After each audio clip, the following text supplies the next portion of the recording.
we eat over 50 million hamburgers a year in the US alone. Yet most people will go years without seeing a living cow or a chicken. The disconnect is intentional. Systems work best when people don't see the source. Out of sight, out of mind. Why are we doing this show? Because Robert and I are both carnivores. But then we asked ourselves, if the system was clean and transparent and healthy, we'll see the animals everywhere. Something is going on. The fact that we don't see animals everywhere, that tells us something is being hidden. Y'all listen, but stay tuned because we will share why we now have natural flavors in the ground beef at Walmart. Come on now. Come on, sister girls. Before we even get started, let me be very clear about something that we're going to talk about tonight. First of all, Robert and I are both certified nutritionists.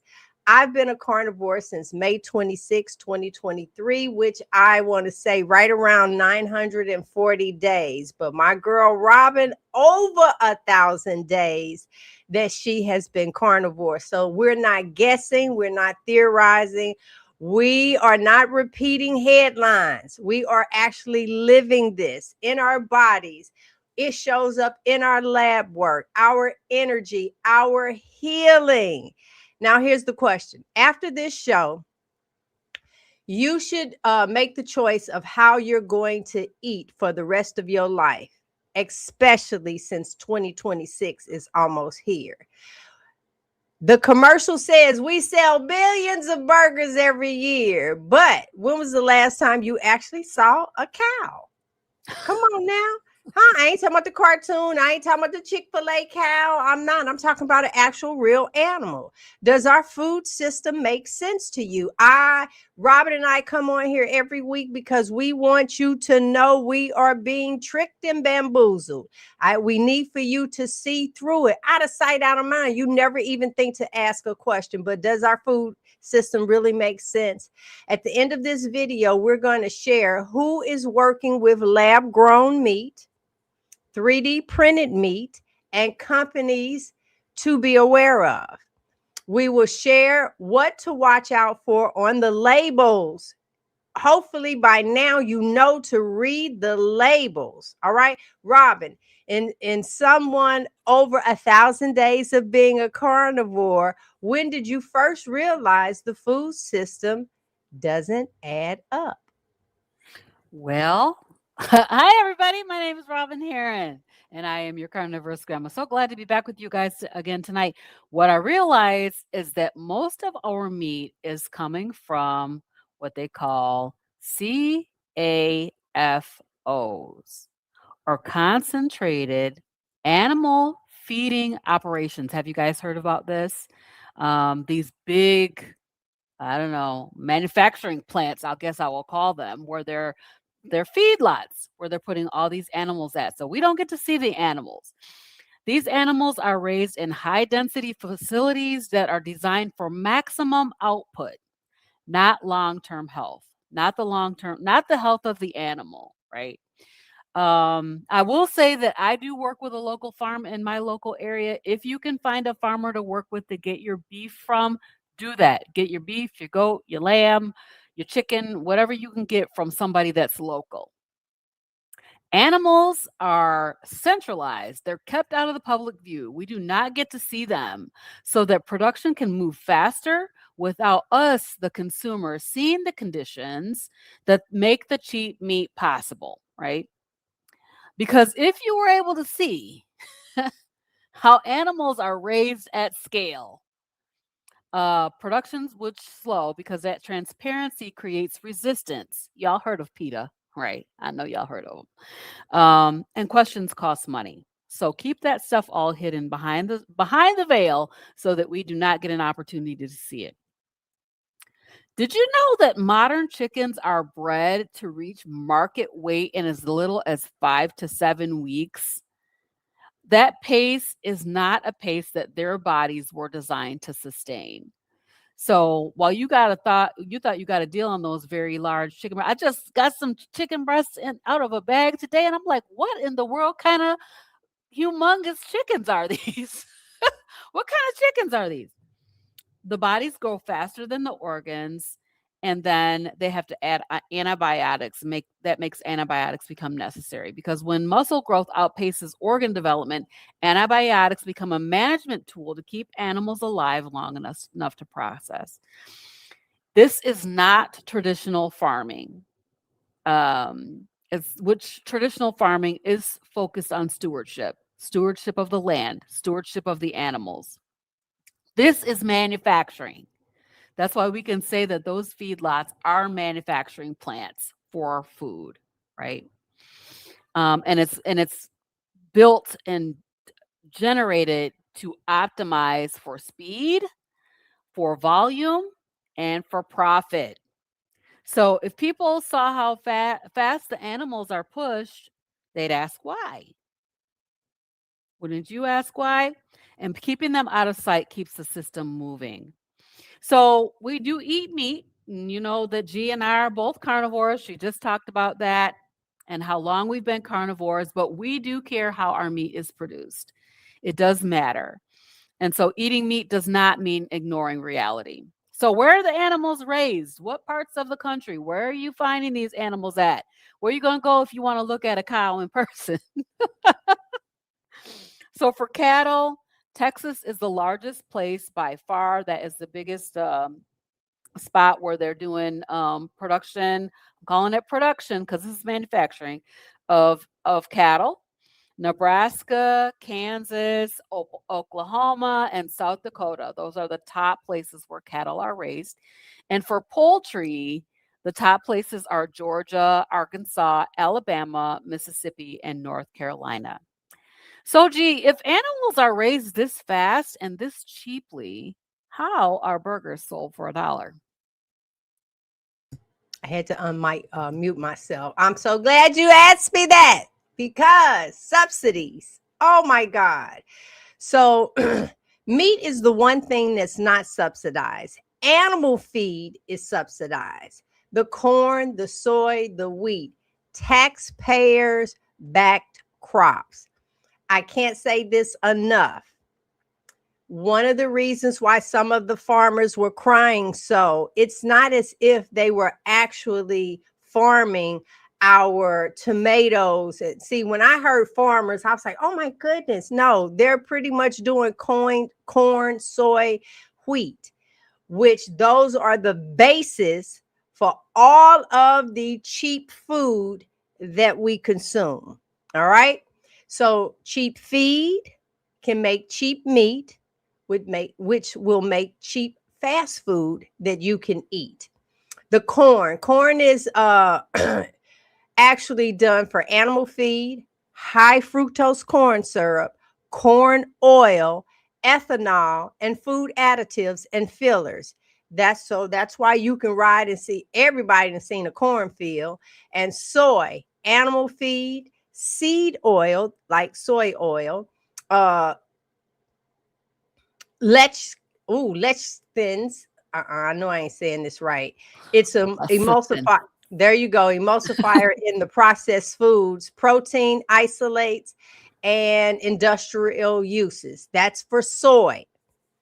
Wheat, they do refined flour, ultra processed food, animal feed again, and make shelf stable products. So keep those in mind. And the other thing, tobacco and corn is something that I see now, even though not corn, cotton is not a food, but they do press out a cottonseed oil, which is another seed oil used in food products. But hold on, I didn't see the cotton and I didn't see. I'm still trying to figure out what kind of pressing is going on that's getting oil out of grape seeds and oil out of cotton. That's just not, and even with corn, what else is going on? Because I mean, I've eaten corn, you have cornmeal, you have popcorn, just never ever had oil come out of them. So I don't know. Cows aren't eating grass, they're eating subsidized grain that changes the animal's health and the meat. All right, so you're not paying less, you're paying earlier with the taxes and later with your health. We're going to keep talking about this over and over and over. If cows ate only grass, the dollar menu would not exist. But in all of that, we didn't heal eating cheap inputs. We heal eating nutrient dense food. That is that carnivore.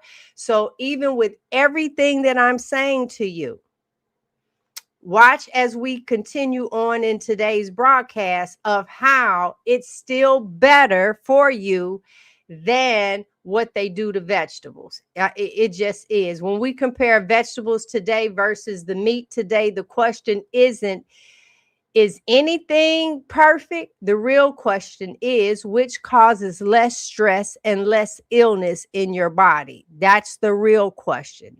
How vegetables are grown today? Most vegetables are genetically modified or a heavier hybrid. They're designed to listen to this. The vegetables have been genetically modified to resist the pests that land on them so they don't have all of the animals, the little bugs and stuff eating them, that they can tolerate the herbicides, and that they can grow faster and look better on shelves. If you've ever farmed at home, had your little backyard garden, you know doggone well all tomatoes don't come out looking like that. Cucumbers, oh my God, look so deformed. And so many other carrots have like 2, 3 legs on them. That's what a real vegetable, but you wouldn't buy it like that. So anytime you see a perfect one, because you really dig for them too, you look, make sure there's no bruises or blemishes. All of them were genetically modified. And now the skin of that plant is made where it's the even the insects won't eat it. But then we rush to get it to make sure that, because we think that's what's best for us. But it's a higher plant dense chemicals in it. The residue from the sprays, thicker fibers now make it even harder to digest.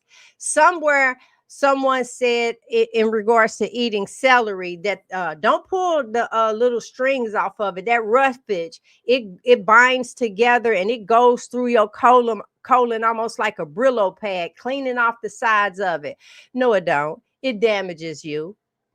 That skin in your intestines is so thin that one of the reasons why you shouldn't eat nuts and popcorns is because of those holes will go through and just slice it, and you end up with leaky gut.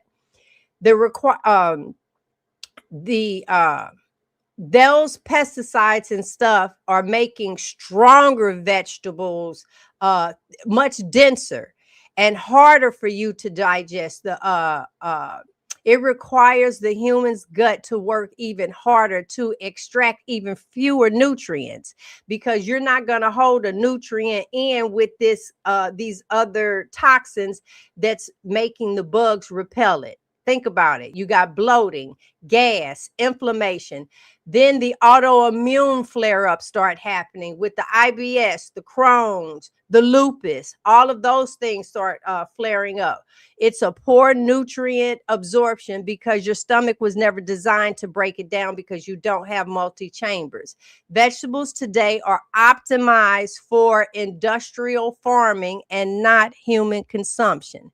And say that to the people in the back.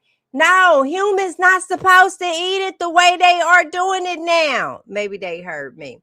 Vegetables are not missing, because I know it's like, okay, so now what?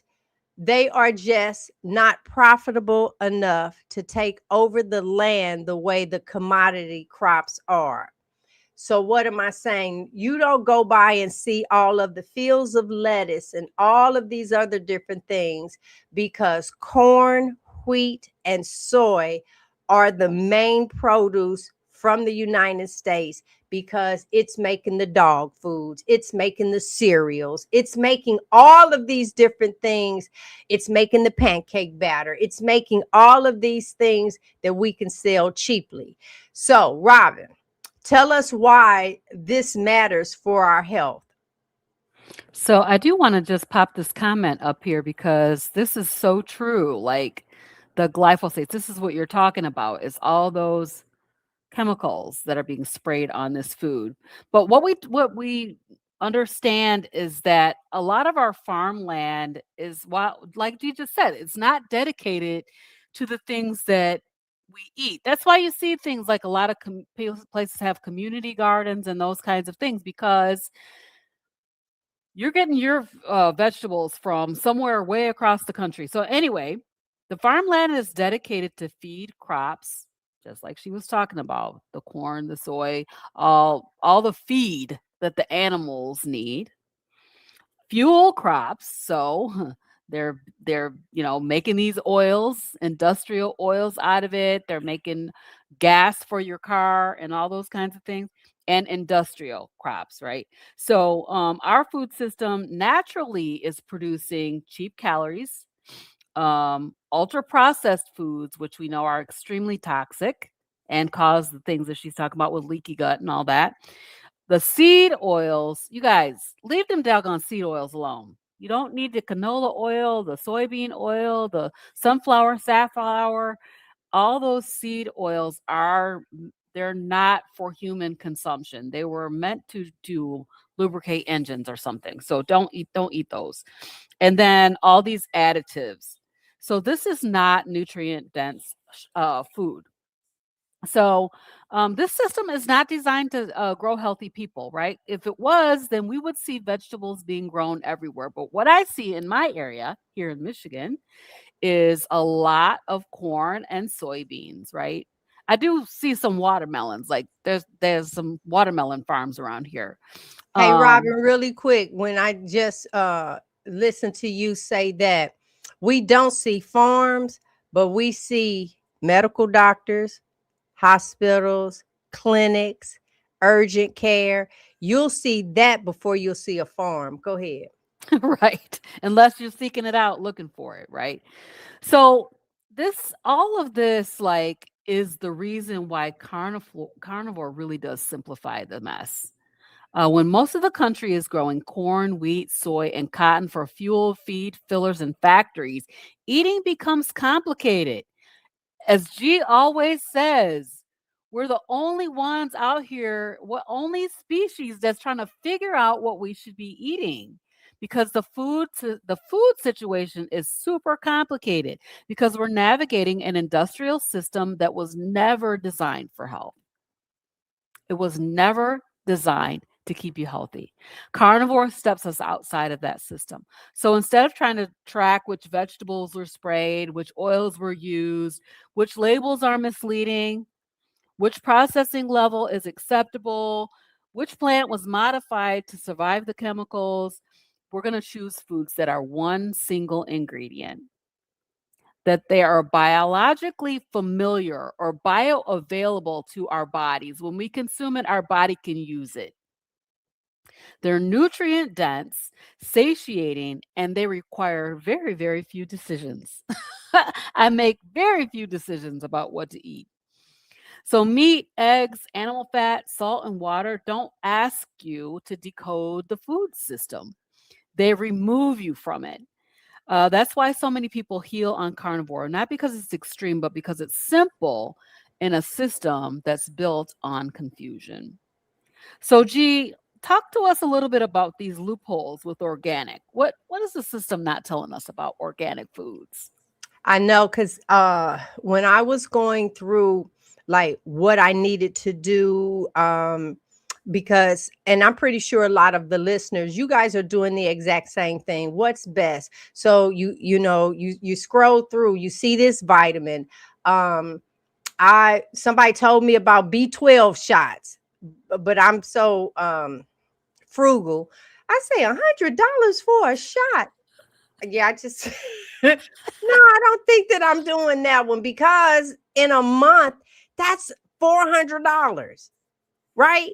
No, I could not see that. So I didn't do that.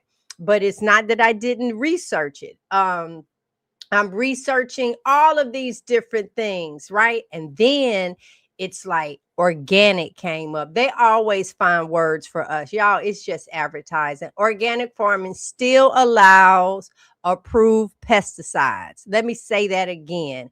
They still allow. So you're thinking you're getting something so organic. They're just different chemicals, often used more frequently in a higher volume because they're less potent per spray. So watch this. This one over here is very potent. I spray it once, takes care of it. We got organic over here, so I diluted this one, and so now I need to spray it twice. It's still, come on, I want us to start dissecting things that are being told to us. We got to open our eyes because, once again, because we don't see it every day, we're just really blocking this out. I want you to start questioning everything, make it make sense, right?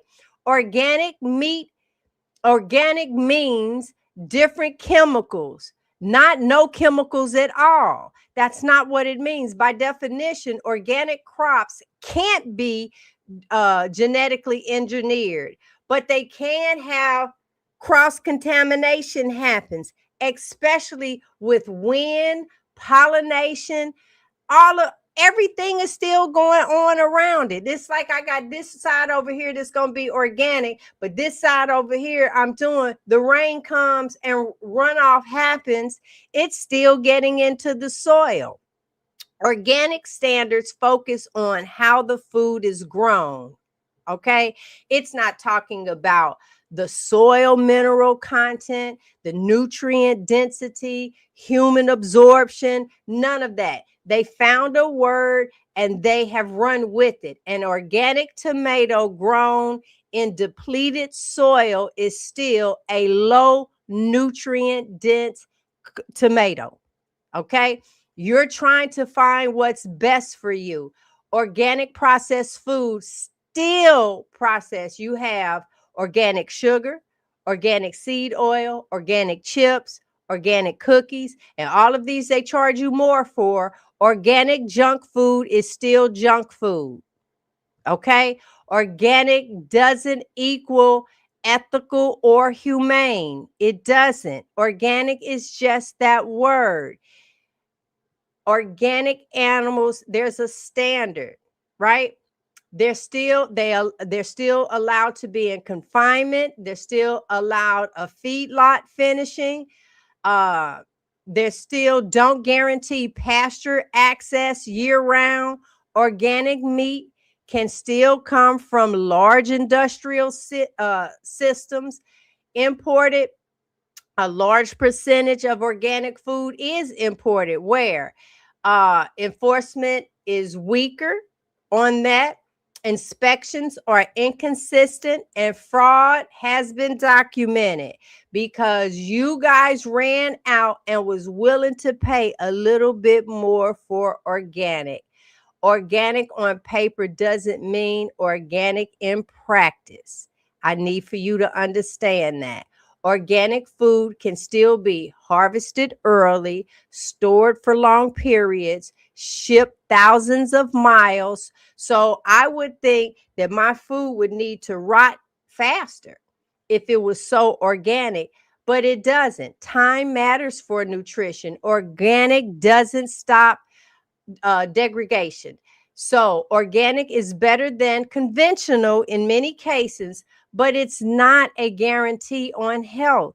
Everything is still processed. The fastest choice is the food that has been messed with the least. That's why one ingredient animal foods lead all the time when it comes to illnesses, even over time. So let's find out this, Robin, where vegetables are actually grown. All right, let's talk about it. So, where over one third of our US vegetables are grown is California. So, California also produces most fruit and nuts. It's highly centralized and heavily dependent on irrigation and migrant labor. We hear about this stuff all the time, how it's not raining and they got to figure out how to get the water to the plants and all of that stuff, right? So they have irrigation and migrant labor over there. And then other key vegetable states are Arizona, Florida, Washington, Oregon, Idaho, Michigan, which is my state, New York.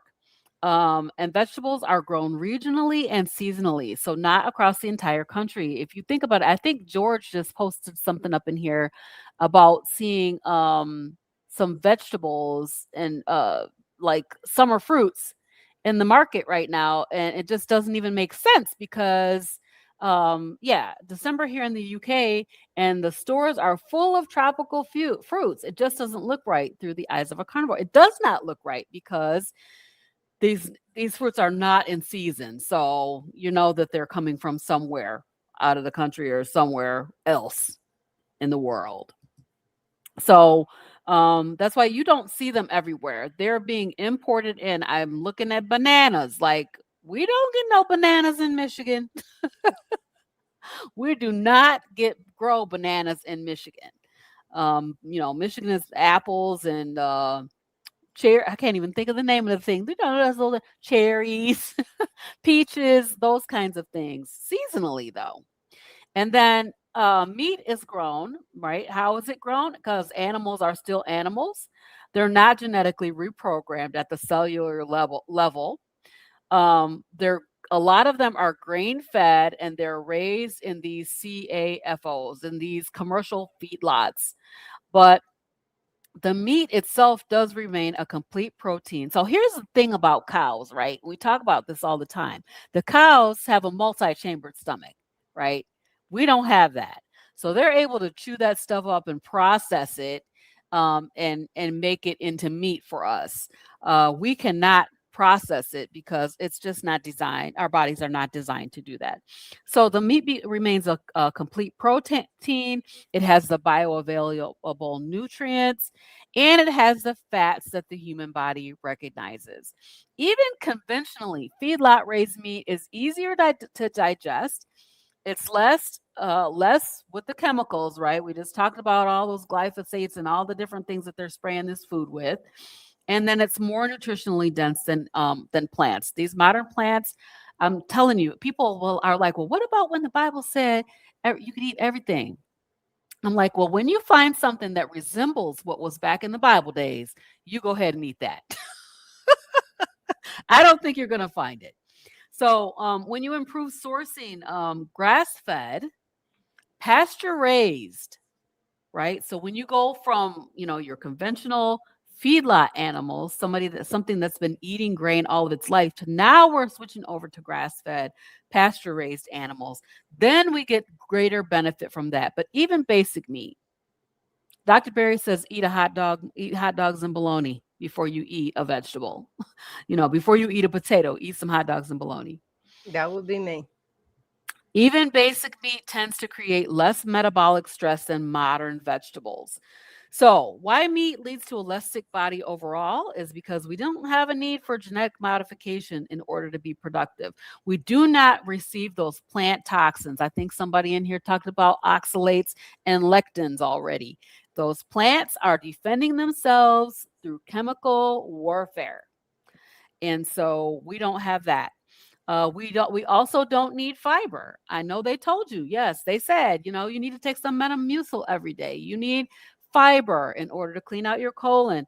But G just told us earlier that fiber is like a Brillo pad. Yes, it's tearing up your gut. So we don't need that fiber to access these nutrients. And the meat also delivers many, many vitamins, not the least of which are B12. She talked about the B12 shots. Get yourself a B12 shot. I just ate a ribeye. That's my B12 shot for the day. Iron, zinc, amino acids, and then fat soluble vitamins. And your body does not have to fight meat to use it. It is bioavailable.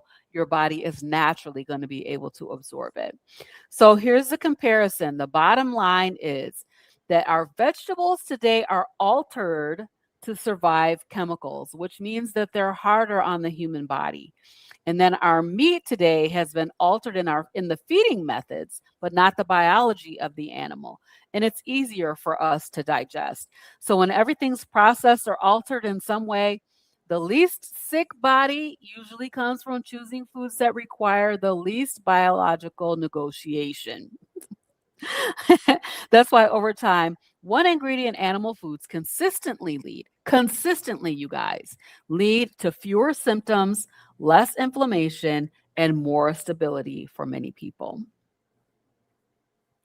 All right, G. So when people say I can't afford real food, what bill shows up later? Oh, Oh, wait a minute, make sure. Okay, I'm not muted. Yes. Okay. So what shows up? This is what showed up for me. Chronic inflammation. OMG. It becomes normal to us when the body is constantly defending against what we eat. You have to understand one of the things that Robin said earlier is eating in the meat, our body recognizes it. All of those things that we are talking about in regards to the chemicals and the wheat, our body doesn't recognize it. I don't care how many times you eat it. So what's going on? That's the reason why we're hearing this insulin resistance. So what is that saying? It's saying that your body is actually resisting the insulin that comes out to fight all the sugars and the processed foods that you are eating. And because it's standing there and it's like, oh, we don't know what to do with this. And then they shove it inside of your fat cells. And then here you are in your joints. All of this is just hurting. It's not cholesterol. Let me just say that. Right. This is when your body is constantly defending itself against what you eat.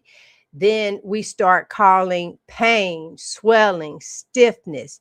That's just life, honey. We getting older. That's what's supposed to happen. No, it's not. Stop saying that. If you don't get anything else from Robin and I coming in on Mondays talking with us, it is to deprogram your mind for what it is that you're seeing. Now, when you go out, I really want you to question the fact that you're not seeing these animals, because now this is me. This is not a conspiracy theory, but I told Robin before the show, I said, because I've always thought about, do you know how many places serve chicken wings? So the first thing they did was teach us that if they cut that wing in half, now the wing is two wings, when in actuality it's one. But we went for that. Out of sight, out of mind. Next thing you know, it's like, give me a 6-piece, and you're actually getting 3 wings because they didn't cut it in half to make it 6. But think of how many places have chicken wings just right now. The restaurants, the grocery stores, some of y'all in y'all house. And it's like, I just believe the reason why we don't see some of the chickens is because they didn't genetically modify where they have 2, 3 wings coming off of them so you can't see them. I'm telling you, now y'all don't go tell people that that's true. All I'm saying is I'm starting to think past some stuff. Why you don't want me to see these animals? Because you know doggone well we wouldn't turn around and eat it. Oh, Lord. Insulin resistance shows up very quickly in your body. All right. It doesn't announce itself. It creeps in silently while labs look fine because that's what they say. Oh, your A1C is you borderline. That insulin is so jacked up. Look at your body. Okay, whether you want to call yourself fluffy, that's what I used to call myself. Whatever you want to call yourself, that's coming into play. You're eating the wrong foods and it is inflaming you. Then the fatigue, the joint pain, the brain fog. And you're saying, but we're getting older. So what are we fighting off? We're fighting off arthritis, high blood pressure, diabetes, now dementia. And then you got to be careful. Go get your eyes examined for the glaucoma. And everything I just told you, it happens because of all foods outside of meat.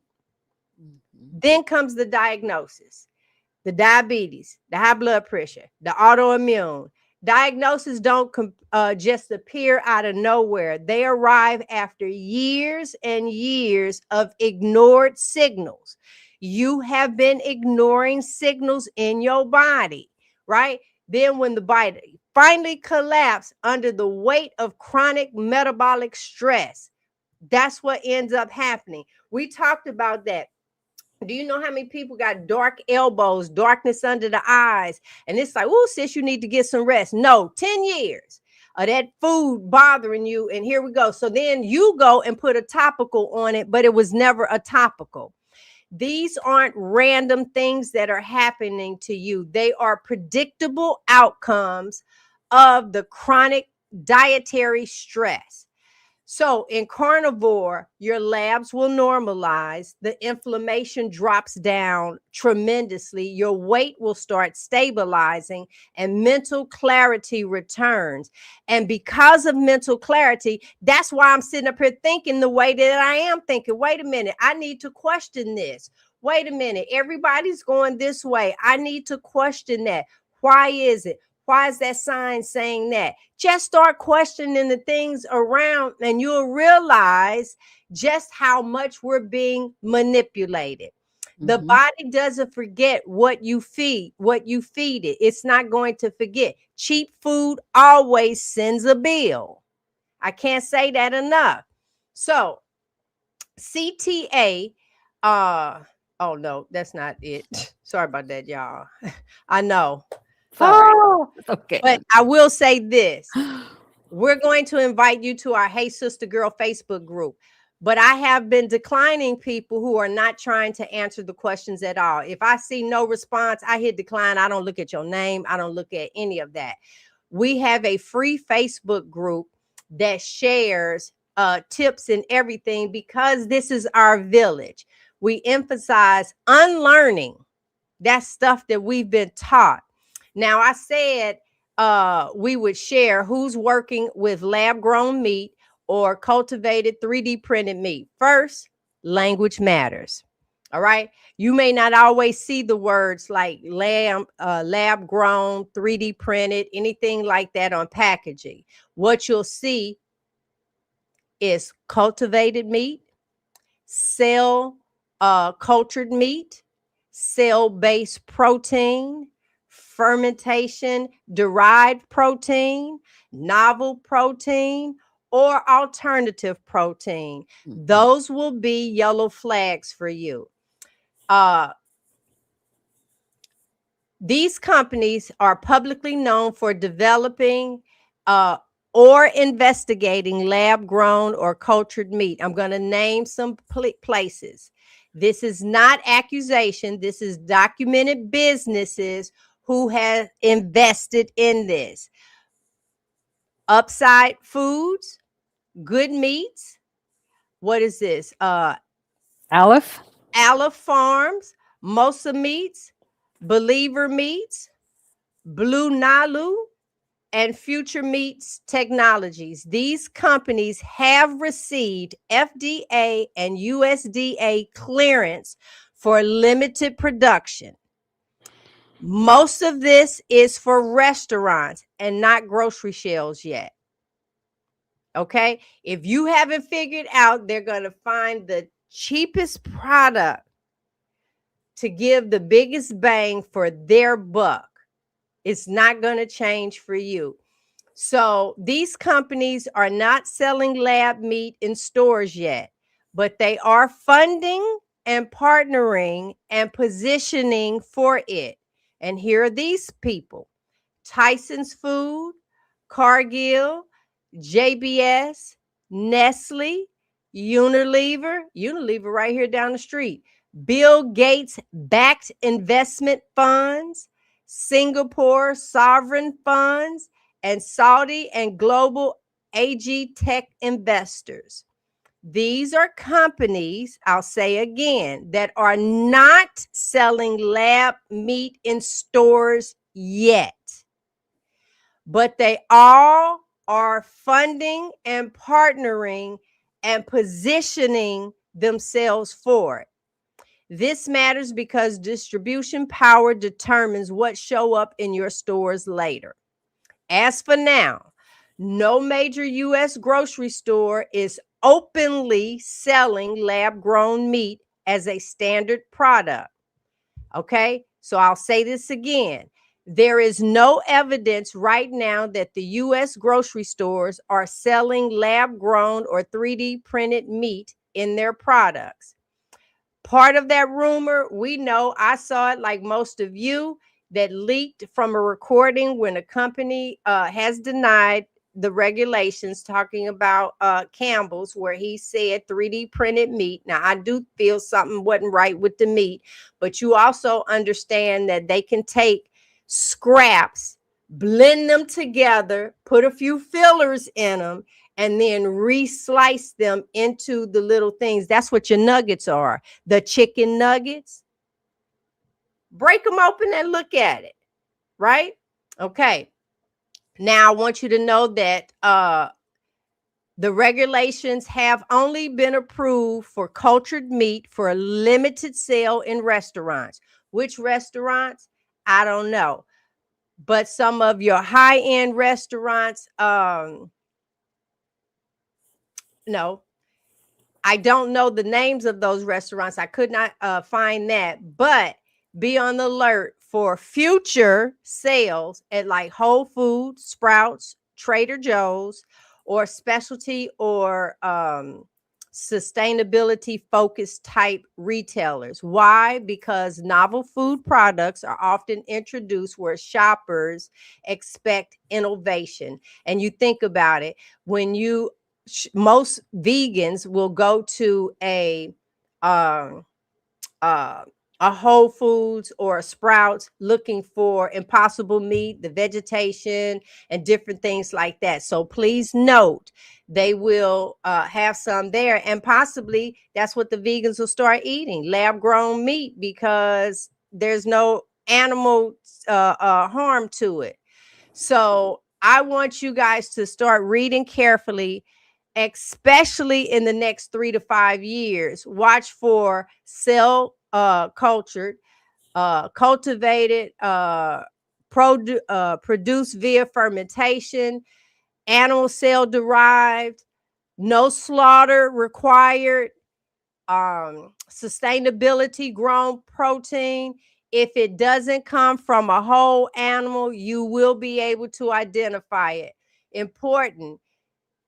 We're not telling anyone what to eat. We're saying know what you are eating and know your benefits. So the main reason why we're doing this show is to help people of color. So Robin, tell us why this hits the Black community harder. All right. So, I mean, I'm sure that we have all heard about this term called food deserts. Um, and that means that you can't get good, high quality food in these local areas. They're not by accident. The result of systems that make nutrient dense food scarce while flooding the community with cheap inflammatory options. I mean, I think about the fact, I'm going to tell y'all this, where I grew up, there was no grocery store. There was no grocery store. You had to go across town to get to the grocery store, right? Fast food density, meaning like there's a lot of fast food restaurants around. And so that density is how sickness gets normalized, because when unhealthy food is everywhere, poor health starts to look like a personal failure instead of an environmental design. And that's what has happened. We look at people who are overweight and think something's wrong with them instead of thinking what it is, which is something's wrong with the food, Mm-hmm. right?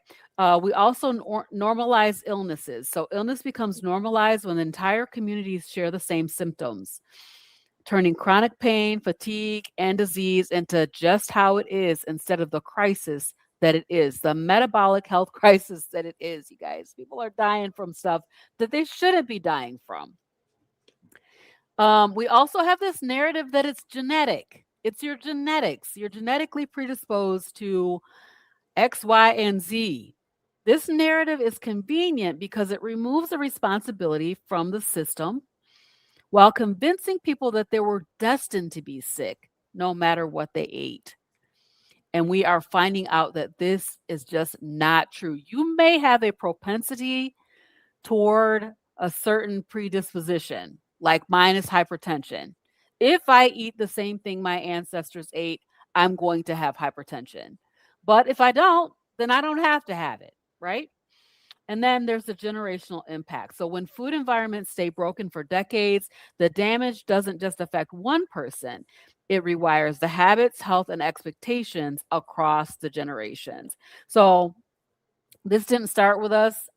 G and I, we're here every Monday talking to you guys, but it didn't start with us.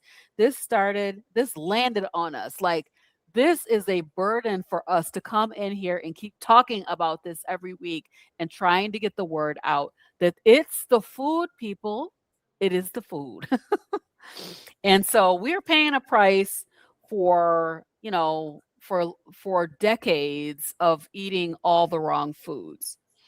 So the people that are benefiting, though, from this system are not the ones eating the food, right?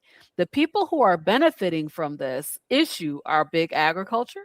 They get paid whether the food heals you or not, and it does not. The food corporations who turn these cheap ingredients into addictive products, chemical companies who sell pesticides, herbicides, and preservatives, the pharmaceutical companies who's going to profit when the food makes you sick, the insurance company who's going to collect your premium while limiting your care. We've been talking about that over the last few weeks. The healthcare systems that manage the disease instead of preventing it or looking for the root cause. So all these systems benefit when food is cheap, addictive, and inflammatory. They benefit when sickness is common, and they benefit when treatment lasts a lifetime, which it does not have to. But you don't benefit from that. Your family doesn't benefit from it, and your community does not benefit from that. So that's why truth is definitely uncomfortable. And believe you me, we're sitting here every Monday night trying to tell y'all, and it's not comfortable to have people looking at us like we're crazy. But once you see who's profiting, you can understand why nothing's changing, right? This is big money, huge money for these corporations to keep you sick. If you don't need their pill or their Doritos or their seed oils, then that's a lot of money out of their pockets. So this isn't about blaming people for being sick. We definitely have been there. We were sick too. And are still healing. But we're calling out this system that makes sickness profitable and healing inconvenient. And once you know that, you get to decide whether you keep feeding the system or you start feeding yourself. Now, here's a question for you. Why does Walmart ground beef say beef and natural flavors? Beef and natural flavors, because it's just not plain ground beef. It's a seasoned and enhanced product, even if it looks like regular meat. Here's what that means.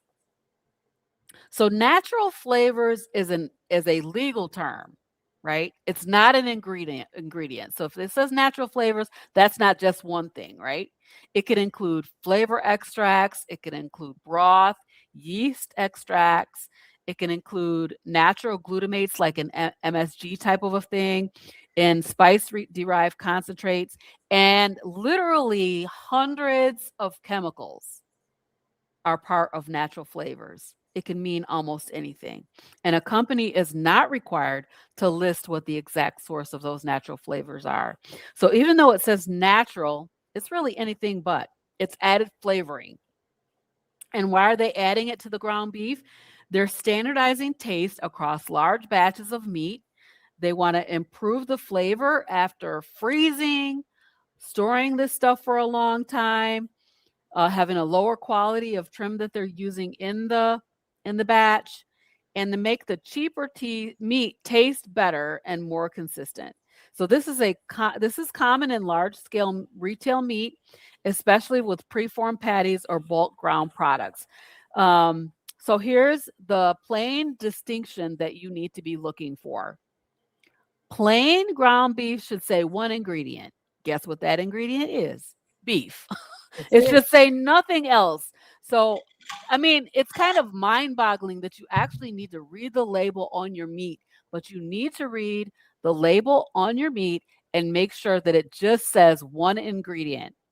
Even chicken is being injected with stuff. They say it has an injection of dextrose and broth and yada, yada, yada, right? But the moment you see natural flavors, you'll realize that it's a processed food, even if it's slightly processed. And not necessarily to say that that means that it's poison, but it's no longer a one ingredient food. So, for many people, especially carnivores or those that are healing, natural flavors can trigger inflammation. They can increase your cravings, they can cause digestive issues, and you don't know the source. You don't know what of the hundreds of chemicals that they could have added to this meat or what has been added to yours. So you can't control your exposure if you're not able to tell what it is. So look for the one ingredient food that says just beef. Ask your butcher counter if they grind it in house. Avoid it if it's seasoned, enhanced, or flavor added or has natural flavors. So tonight we wanted to come and talk to you guys about, the difference between plants and animals, eating plants and animals, right? And why even a commercial feedlot animal is going to be better than the plants that you can get today, right? So, but the goal is not to make you afraid to eat. This is freedom through understanding. Yeah, you guys know that we're normally out of here in 20, 30 minutes. I told Robin ahead of time, so this show is going to be a little more because I really want you guys to start questioning things. Question. Critical thinking. It's like we are so programmed to get up, take whatever medication that we need to take, get a cup of coffee, get the family out the door, make it to the job. You literally are doing the exact same thing every day. And not thinking about certain things is probably good, but then when a mishap happens, like for instance, your kid gets called into the principal office and you're trying to figure out why. It's the food. I cannot say that enough, because if your child was eating what was proper, then a lot of those tendencies that they do in class, out loud, bursting out, not doing their homework, so on and so forth, that would stop. So you're doing the exact same thing. And there's so many things that we're not asking questions about. We don't have time to watch the news. We don't have time to pick up on the latest trends. None of that, because we're doing the rat race back and forth, back and forth. So I want you to really stop and think about it. Oils were made for engines. You don't need that in your system. All the medication, I want you to be medication free. I Frederick and I are probably some of the very few in this community that had not seen one YouTube video, had not seen one post about the carnivore diet before we went carnivore. We did not. My brother talked to my husband for about 15 minutes. And my husband, it's like, well, I done tried everything else. Let me try that. And Hmm. within 2 days, I saw a difference. And I went from a vegan to a carnivore. And when I say to you, best decision that I've made, the only regret is that I didn't start it earlier, that I didn't know about this before some of my loved ones have lost their life, lost their battle. And we're here telling you in enough time. Yes. We're at the end of 2025. From what I'm told, insurance is going up. Some of the things that medications that have been lowered, they'll probably go back up. All of these different things are in our near future. But what if you didn't need any of them? Baby, what if they could charge however much they want for the insulin because you Yeah. didn't need it? I Right. don't care in regards to that. My blood pressure is fine. I don't need any of that. Those bile issues that I was having, they are gone. That's what we want for you. And I don't understand. It should be 50 million people in the comments saying, I'm going to do this for 4 weeks. And G doggone it, we always say 30 days. You won't even give it 30 days. You won't even turn around and see if what I'm saying is true. But guess what you will do? Some of y'all might turn around and say, okay, in January, World Carnivore Month, that you might Yes. turn around and do it. But you know what? I had turned around and said, the moment that I get back home, I'm going on a fast. Today is the end of day 4. I didn't say I'm gonna wait till Monday. When it comes down to loving me, I want to put me first. I want to fill my cup so I have something to pour over into the next person. So if I look a little tired, I ain't ate in 4 days, but I was doing this as a cleanse for myself because I've had a phenomenal 2025. I cannot tell you enough.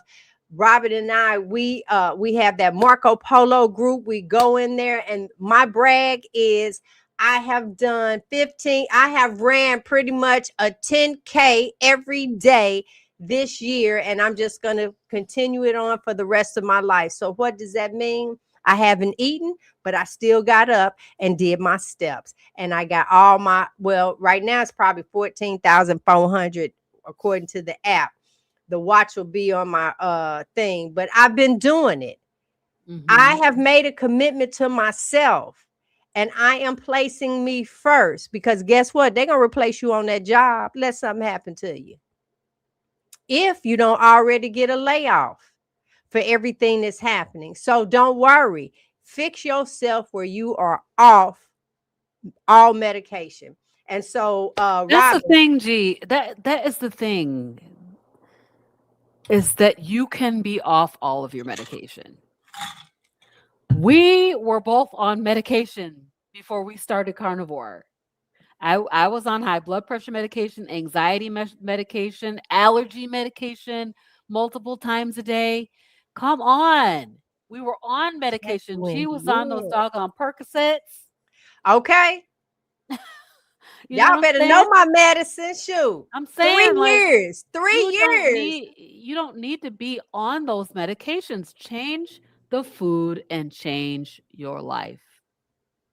That is it. That is it. We will see you guys next week. Hopefully, we see you in the Hey Sister Girl group. You can go to, we have websites. Mine is gbrown.com. You can find me on other platforms in the same thing, carnivorousgrandma.com, and our YouTube channels. We appreciate you guys. We got a good show coming for you next week. We will have a guest. But in the meantime and in between time, you rock your thing and I rock mine. We will see you next week.